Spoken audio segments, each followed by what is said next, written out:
this Melchizedek, king of Salem, priest of the Most High God, met Abraham returning from the slaughter of the kings and blessed him, and to him Abraham apportioned a 10th part of everything.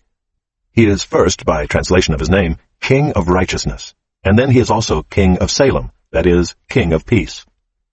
He is without father or mother or genealogy, having neither beginning of days nor end of life, but resembling the Son of God, he continues a priest forever.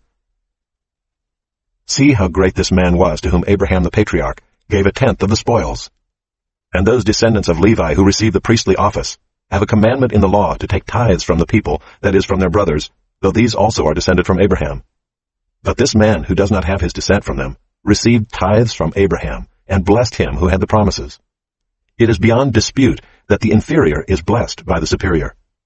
In the one case, tithes are received by mortal men, but in the other case, by one of whom it is testified that he lives. One might even say that Levi himself, who receives tithes, paid tithes through Abraham, for he was still in the loins of his ancestor when Melchizedek met him.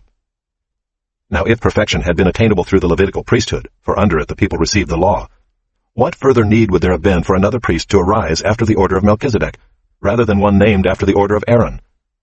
For when there is a change in the priesthood, there is necessarily a change in the law as well.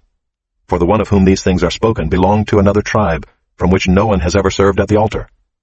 For it is evident that our Lord was descended from Judah, and in connection with that tribe Moses said nothing about priests.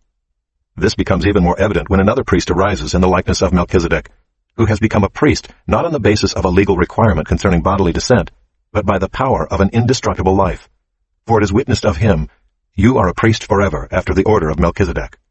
For on the one hand, a former commandment is set aside because of its weakness and uselessness, for the law made nothing perfect.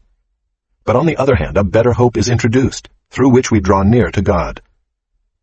And it was not without an oath, for those who formerly became priests were made such without an oath. But this one was made a priest with an oath by the one who said to him, "The Lord has sworn, and will not change his mind. You are a priest forever." This makes Jesus the guarantor of a better covenant. The former priests were many in number, because they were prevented by death from continuing in office. But he holds his priesthood permanently, because he continues forever.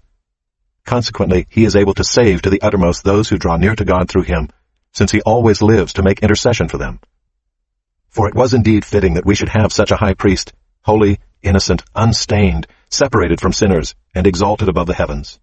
He has no need, like those high priests, to offer sacrifices daily, first for his own sins and then for those of the people, since he did this once for all when he offered up himself. For the law appoints men in their weakness as high priests, but the word of the oath, which came later than the law, appoints a son who has been made perfect forever.